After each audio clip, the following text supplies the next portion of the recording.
Good afternoon from Edinburgh, Scotland, where tonight I'm going to be staying in one of the city's most luxurious five-star hotels, the Kimpton in Charlotte Square by IHG.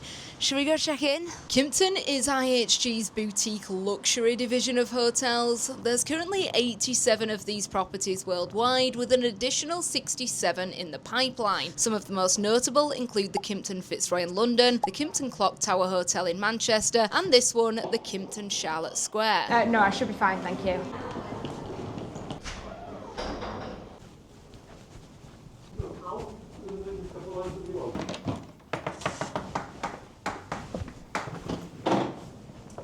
That was one of the best check-in experiences I've had in any hotel ever. Absolutely incredible. You walk straight in, the staff available on the desk straight away, staff offering to take your bags up to the room while you check in. And then once you've checked in, the staff member that checks you in just takes a moment to walk with you to the main area of the hotel and explain where everything is and how everything works, because there's a number of different amenities and facilities available here on this hotel. They then direct you to where your room is, just to make it as simple and easy to navigate this hotel, being that it's set across multiple different buildings, all interconnected.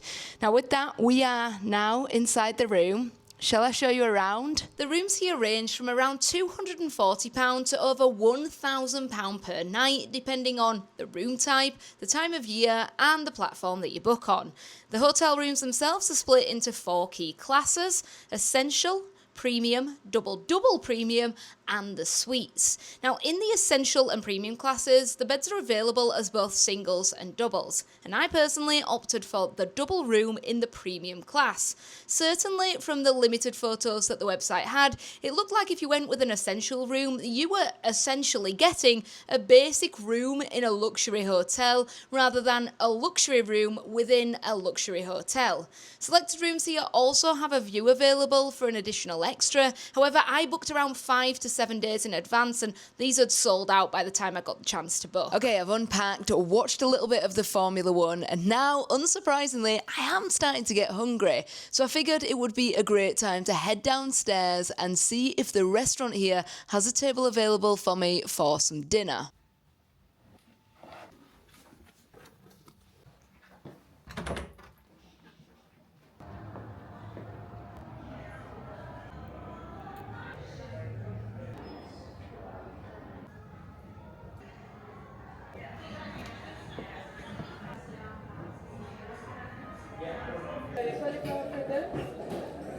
Dinner was such a mixed bag. So first things first, the food quality and availability was absolutely incredible. That is some of the best food I've had here in 2026. Like, absolutely incredible. The menu was creative enough that you felt excited and inspired about what you were going to eat, but not overwhelmed in the sense of like, what am I ordering and what am I going to get? Does that make any sense? Now, I think what let the restaurant down was the service. And I hate saying that. Like, that's horrible because you're criticising, single people who are working hard. Now, for context, it's 9 p.m. I have just walked back from dinner. So it's definitely later in the evening here in Scotland on a Sunday evening. The restaurant was about 50% capacity. And I think given that, it was quite surprising as to how long I had to wait for things. Now, when I was just sitting, waiting for my meal to come, I noticed the couple next to me, they were served their food and they mentioned that their cocktails hadn't arrived. And I got I was thinking cocktails can take a little bit longer to make. Okay, that's fine. That's a pass. However, I ordered a Diet Coke. It's just a simple glass bottle and a glass. And my food arrived and I still didn't have my Diet Coke and I had to chase a member of staff to go ahead and get that, which I think's a real shame. It's those small little details where, you should be being served within 10 minutes of being sat down or be approached by somebody within 10 minutes of being sat down, and I wasn't. Same goes for finishing my meal. When I finished my meal, it was quite obvious I'd finished. And by the way, with the portions, I ended up actually leaving some. But it was quite obvious that I had finished my meal. I wasn't approached by a member of staff for about 10 to 15 minutes. And then when I was and they cleared my plates, it's only then that I was able to get a bill, and that took 10, 15 minutes, and then me signing the bill. So it was very towards the end of the meal, just not as sharp maybe as I'd want it to be. Now, whether or not that's because I'm dining solo, didn't really have anybody to talk to, and didn't notice the time drifting away in the company I had, I don't know. But it was just a teeny tiny bit of a shame.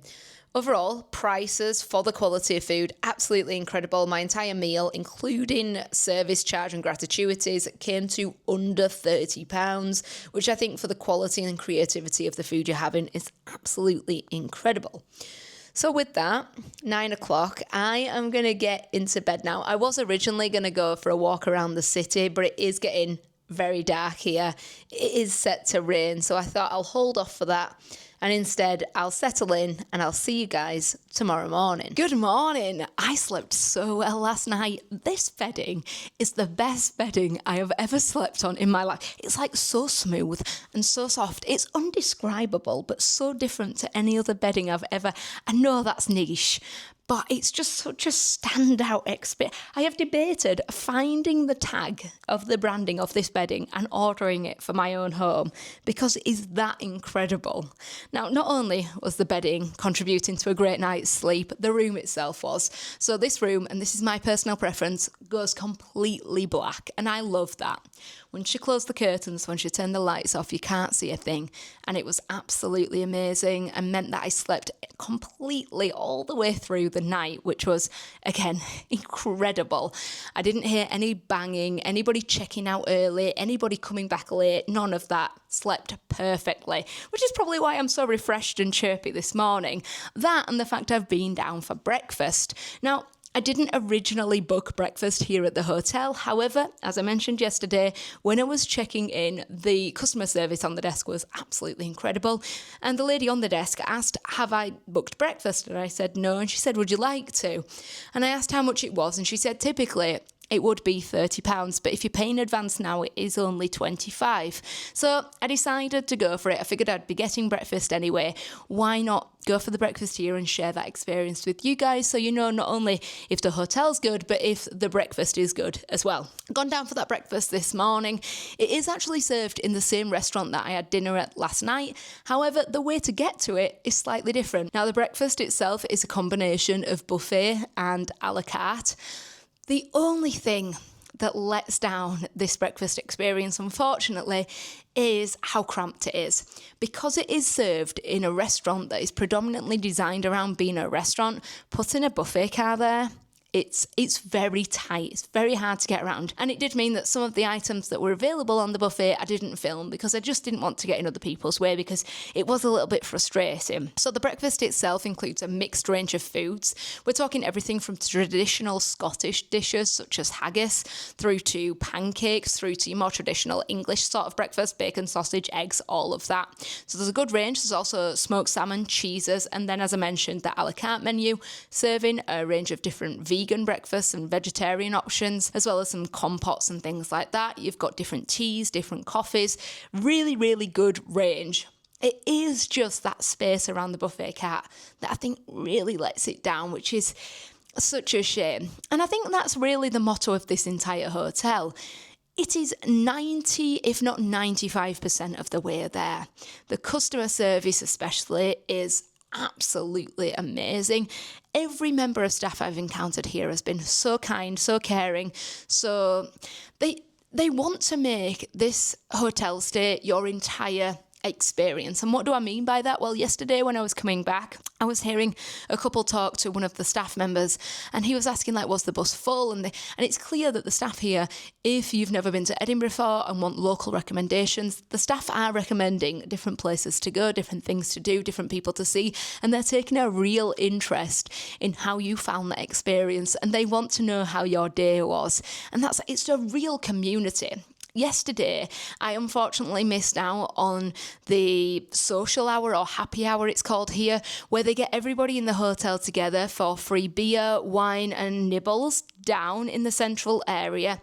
And it's between, I believe, 5 and 6 p.m. And the lady who was checking me in was explaining it really is about getting everybody here at the hotel together as a community. And that's it is the feel of this hotel. It's boutique, it's luxury, but it is a community, and it's just been an incredible experience, and I honestly can't wait to come back. I only hope that when I do, those tiny flaws, those little bits that I've mentioned throughout the video are rectified, because then it would 1000% be the perfect hotel here in Edinburgh.